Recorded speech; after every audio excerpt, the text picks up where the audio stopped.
Ce shiur est dédié pour la Refoua Shema, la guérison complète et rapide de Jennifer Sarah Badrashid Malka. Que Dieu l'envoie une longue vie. Mashiach revient très bientôt et guérira tous les malades. Amen. Amen. La question de Steven. On doit tout réagir quand des personnes, par exemple, ils nous rappellent le passé qu'on avait avant, qu'est-ce qu'on faisait, quand on ne faisait pas de chouva, quoi. Et parce que très souvent, quand on réagit avec violence et on leur tape encore plus fort que.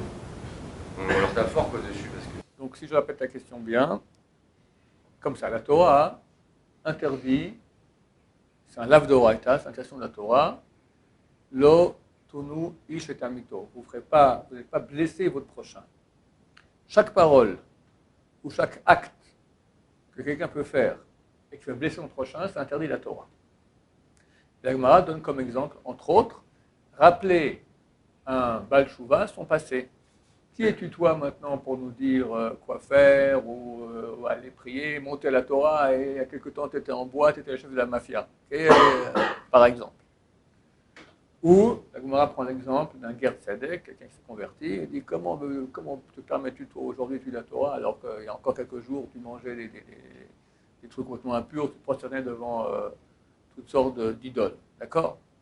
Ça c'est l'exemple que la Torah, que les sages d'Israël mentionnent.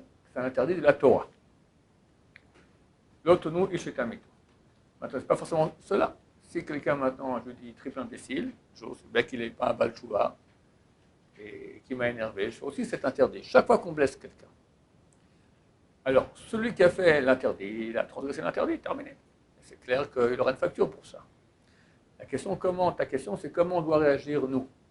C'est bien, on est quelques jours avant Rosh Hashanah. Et dans ce Rosh Hashanah, c'est marqué, page 17. On dit les 13 articles de miséricorde d'Hachem. Hachem, Kel, Achum, Achanu, on est sur Hodesser. Et on dit, Nosé Avon, Vover al Pesha. Nosé Avon, il soutient le péché, ça veut dire qu'en quelque sorte, il le prend lui, d'accord, comme si on n'a fait aucun péché. Vover al Pesha, il passe outre le péché. Il y a Avon et il y a Pesha, c'est deux façons de dire le mot péché. Il soutient le péché et passe outre. Il efface le péché en quelque sorte. Les sages d'Israël ont fait une dracha. À qui Dieu soutient le péché, dans sa avon, à celui qui passe outre le péché qu'on a fait contre lui. Quand quelqu'un me fait du mal, je peux réagir. Et je peux être dans mon droit de réagir. D'abord, si je réagis la même chose que lui, alors moi aussi je fais un péché. Pourquoi? Parce que ma blessé, je dois le blesser? Certainement pas. Mais bon, je peux réagir de façon permise. Par exemple, de dire tais-toi, pourquoi tu me parles comme ça, d'accord? Chazal conseille de ne pas répondre. C'est écrit que le monde tient sur celui qui ferme sa bouche quand il y a la bagarre. Le monde tient. C'est-à-dire qu'il y a bientôt 8 milliards d'habitants, et tout ça tient grâce à quoi? Il n'y a pas beaucoup de gens qui se taisent quand il y a la bagarre. Grâce à eux, le monde tient. C'est énorme. Et à ce moment, Hachem pardonne tous tes péchés. Celui qui peut avoir la chance. Maintenant, dès aujourd'hui, avant Rosh Hashanah, et Asher Temet Shuvah, et à Kippour, qu'on lui fasse une honte en public, mais une belle honte en public. Et il ne répond pas. Il sourit. Quoi tu souris? Il continue à sourire. Et arrête de sourire. Et on rappelle tous ses péchés en public. Et il rougit. Et il blanchit. Il fait verser son sang en public. Il se tait. On lui a pardonné tous ses péchés. Si un péché on nous pardonne, on peut danser toute la journée. Tu sais combien il faut souffrir pour certains péchés? C'est terrible. Terrible. Regarde autour de toi toutes les souffrances qu'il y a. De quoi ça vient? Que des péchés. Là, il n'a rien perdu. Il est en bonne santé. On n'a pas pris son argent. On va faire honte en public. Et alors? Je comprends que ça fait mal. En tout cas, voilà, c'est important, notre ego. On t'a écrasé un peu ton ego. Entre nous, ça ne fait pas de mal. Notre ego est tellement, on se prend tellement pour quelqu'un. Celui qui réagit comme ça, c'est un grand, grand, grand cadeau d'Hachem. Le plus grand cadeau qu'il puisse y avoir. On devrait prier que ça arrive une chose pareille. La question, est-ce qu'on tiendra le coup? Parce que si tu réagis de façon interdite, tu as perdu. Et les péchés reviennent. C'est très dur de se retenir dans ce cas. L'histoire est archi connue, racontée 10 000 fois. Un jour, quelqu'un est venu voir le Rav Chaim Kanevsky. Je ne me souviens plus, c'était parce qu'il n'avait pas d'enfant, il n'avait pas à se marier. Pas d'enfant. 15 ans, 20 ans, je ne sais pas, une grande période. Le Rav Chaim Kanevsky lui répond, je ne peux rien faire. C'est bloqué. Si le Rav Chaim Kanevsky dit ça, je veux dire, c'est vraiment bloqué, verrouillé. Il dit, le seul qui peut faire quelque chose, quelqu'un qui retient sa bouche quand il y a une bagarre.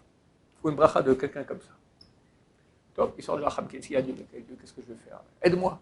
Bon, il doit aller à une bar mitzvah, il va à une bar mitzvah ou un mariage, il s'assied. Et sur la table à côté, il y a un type qui est en train de manger tout coup, il y a un type qui vient. Et se met à crier et à insulter, à faire honte en public au type qui est assis à côté, qui mange là tranquillement. T'as pas honte, t'as fait ci, t'as fait ça, vous voyez lui, c'est un nul, c'est un escroc, c'est un machin, c'est un pourri. Et le type, il va pour lui répondre. Le type, il saute dessus, je t'en prie, dis rien, tais-toi. Et quoi? Il se crie dessus, je t'en prie, je t'en supplie, je Rabbi Chaim Kanevsky, ne dis rien. Quoi, Rabbi Chaim Kanevsky, il me traite tous les noms. Je t'en prie, bon, je me tais. Et tu continues comme ça. Et de nouveau, il se lève, et non, tais-toi. Bon, il se tait. À la fin, il dit, prends ta main, bénis-moi que j'ai des enfants. Bon, que tu aies des enfants. 9 mois après, il a un enfant. Et encore, on a dû le forcer quelque part à ne pas crier.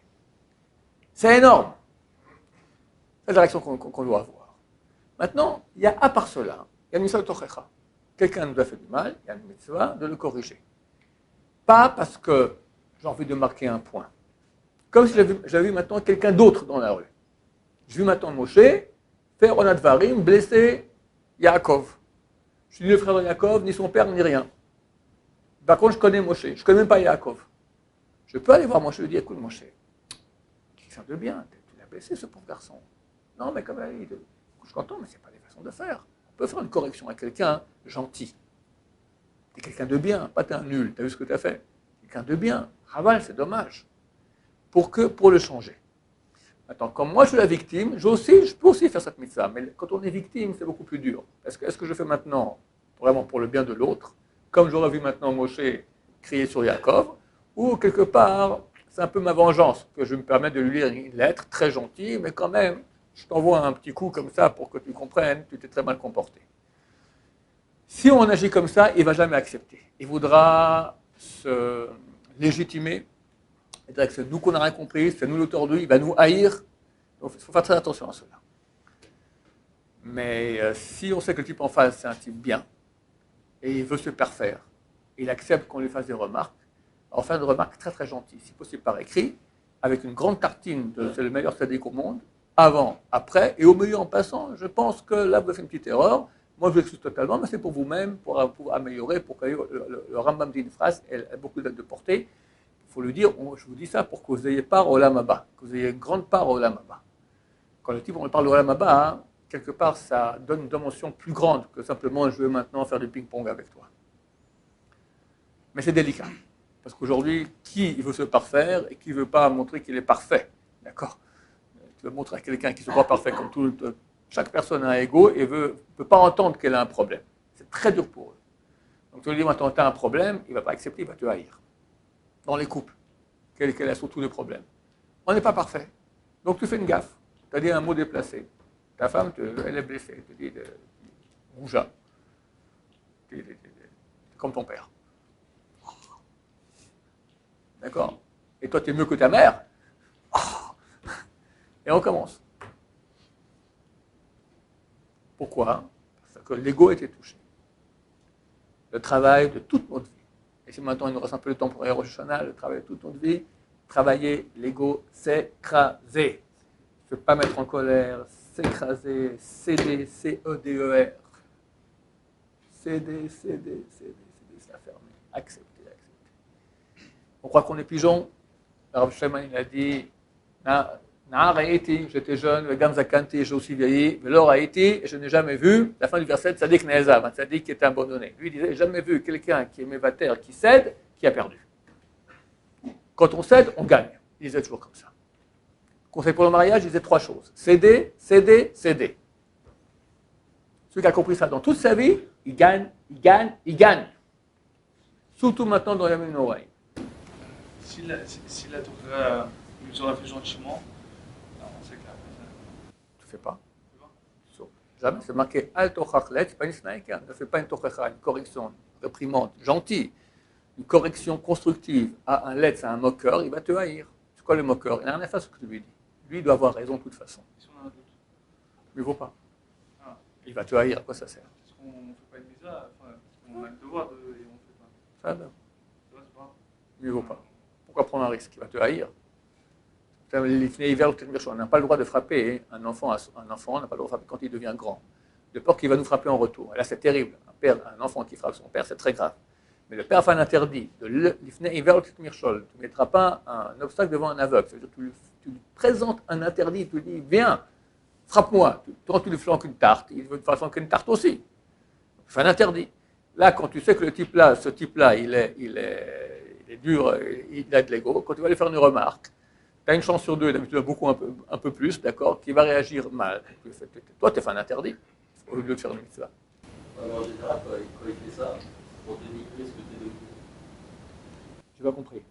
Tu parles de Steven maintenant? Ouais. Ok. Il veut dénigrer, oui. Pour dénigrer ce qu'on est devenu. Oui. Est-ce que le fait de lui répondre, c'est pas plutôt. Alors, ne pas répondre, c'est. moi, je pense que ce qu'il faut. Non.